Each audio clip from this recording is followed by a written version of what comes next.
it's the Shitcase Cinema. You can't be dragging torn bodies around the countryside and not be seen. Do you like cheesy, badly made, low-budget horror films? Sure you do. Do you like golf? Probably not. Do you like cutting the grass? Strange question, but don't worry about it. Either way, I've got the perfect movie review lined up for you called Blades. Now, this miserable-looking guy here is called Roy, and he's the new pro at Tallgrass Golf Club. Roy, welcome to Tallgrass. It's great to see you. Thank you. He's never happy though, as you can see quite clearly here. This here is Kelly, who was going to be the new golf pro, but now she isn't, so therefore she doesn't like Roy. Makes sense, yeah?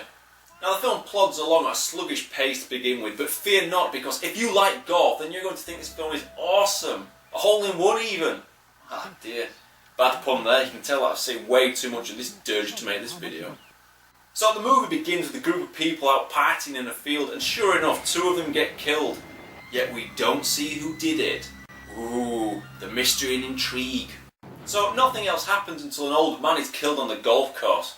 Oh yeah, the entire movie takes place at the golf course, so get used to seeing people dressed up like tits. It even seems to depress our man Roy. I honestly think throughout the entire movie I saw his face expression change perhaps twice. He's got a Steven Seagal thing going on. Do you want to play a drinking game where you'll get floored in minutes? Take a drink every time that Roy looks like this. You will be destroyed. Anyway, back to the old man. He walks off talking to himself and ends up crossing paths with the killer, who happens to be hiding in some bushes. Boy, Kent never had a day like that. Who the heck? And now back to Roy, cause he's just so much fun to be around. Check out his reaction to seeing the two dead youngsters from the beginning. What are you gonna do? Go have a drink. Go have a drink, you legend. Or how about this guy here? Now that's priceless. Slap that face on a t-shirt. Staying with Roy, he's seduced by the golf club owner's wife, although he doesn't seem too happy about it, to be honest, but then I'd be shell-shocked if the miserable bastard wasn't a 40-year-old virgin. He sulks like a eunuch in a whorehouse. He's got a bit of a Bruce Campbell look going on, I think. Or even fake Bruce Campbell from Grim Weekend. You remember that one, don't you? That's the film where they're looking for Susan! Kelly tries to make peace and friends with Roy by bringing him a welcome gift of a plant. He's really grateful too. I want to thank you for the plant. I was hoping I could treat you to dinner tonight. No, Roy, I don't think so. And our main man is shot down in flames. What's he thinking? Oh yeah, thanks for the plant. I was sleeping with the owner's wife last night. How about it being your turn today? He talks like he's got a mouthful of marbles as well. Oh. Okay. Roy, you've got some serious work to do now to become a shitcase legend. So when Roy finds the remains of the old man, what's his plan? What are we gonna do? I don't know. Brilliant. I don't know why everybody keeps turning to Roy for answers. He's a bad actor, a golf pro I mean, not a crime detective. So anyway, at a meeting, Roy voices his concerns. Does that include postponing the tournament? Absolutely not. This is this club's biggest event of the year, and we can't let anything spoil it.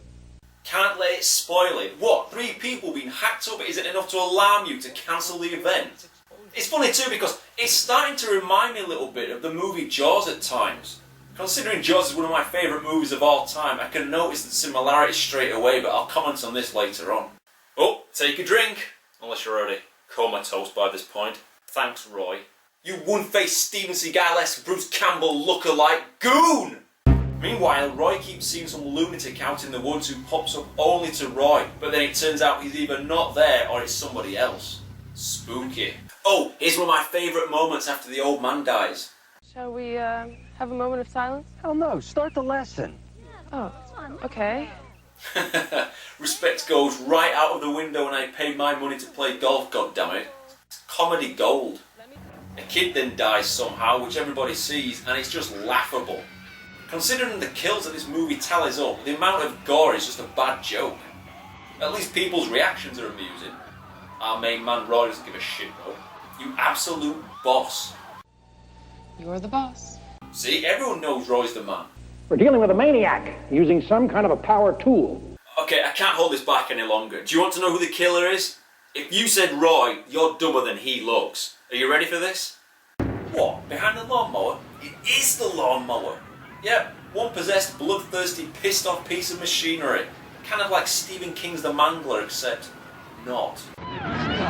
Anyway, the only lawman around is this guy who deputises the entire golf community to go on a maniac hunt. Oh yeah, they have guns, chainsaws, axes and even fencing saws. Now this film for the most part is played straight, but it isn't 100% serious, yet it's not tongue-in-cheek enough to be classed as a full-on horror comedy. It's a strange anomaly. It's kind of like the filmmakers were really passionate about golf, but loathed garden work and came up with this abomination. That maniac's mine. The mob end up capturing Roy's bald mystery guest, but when questioned he claims he's the man for the job. I'm the only one that can stop it. Oh, take a drink. Okay, now on to the Jaws links I mentioned earlier. This is a blatant copy of Jaws, except you change little bits here and there, like having a fucking lawnmower instead of a shark. Hell, there's even shots exactly the same as in the film of Jaws. I'm not even kidding. Roy is clearly Chief Brody. Holy Jesus, here it comes! This part where everybody is moaning about keeping the tournament open is clearly the scene where the town discussed keeping the beaches open for the summer. POV shots of the lawnmower, yeah, I know it's beyond stupid. I like the shark's POV shots. The maniac hunt is basically when all the fishermen go out in droves to kill the shark. This woman moaning at Roy and saying, I just wanted you to know. oh, take a drink. Hanging up the suspected killer, a lawnmower, instead of a shark. Roy going to check on the lawnmower to prove that it's not the machine that killed people, like when they just cut open the tiger shark. So more people die, Roy stands there and reacts like this, just to be different. You know, he's very versatile like that. The bald man gets out of jail and teams up with Roy and Kelly as they're the only ones who can save the day. But Baldy acts exactly like Quint does in Jaws and gives Kelly grief like she's Hooper. It's amusing stuff, but while watching this, I really just wanted to go and put Jaws on instead, which says everything. In every hole, drop off a bale with a balloon attached to it. A balloon? Okay. That's right, balloons. So they go around to every hole on the golf course and drop some hay with a balloon attached to it, as you do, in their crappy wannabe A-team van. And man, I really just need to stop thinking that the lawnmower hunting expert looks like a bald version of Mark Wahlberg. Look! Really think it's me? Anyway, they spot another dead body, and again, nothing. No emotion at all, until... Oh my god. Oh my god. oh man, it's the killer! What a face-off this is! A lawnmower versus Bruce Campbell, Mark Wahlberg, and the oh my god guy who's actually a woman, but whatever. Good times are ahead. So they wait around until night falls, sit around getting drunk while Baldberg tells a long tale. Hey, this is just like a scene in Jaws, wow. Then holy shit, the lawnmower attacks them, but it gets scared away like all lawnmowers do when they get shot at. Until it returns the next morning, and does this scene look and sound familiar to anyone? Start the engine. As soon as she's done, get us out of here. So Quint sadly dies a bloody death, the boat starts to sink, Chief Brody shoots it and says, smile you son of a bitch. Well, he says 4. The shark blows up and the two survivors swim off into the sun. Classic stuff. It's an odd film to comment on, but at least the old-fashioned heavy-duty lawnmower's scary looking. If the killer had turned out to be the bald guy or Roy on a sit-down mower, then that would have been lame. Actually, that gives me a really cool idea for a sequel. Johnny Shitcase in Blades 2.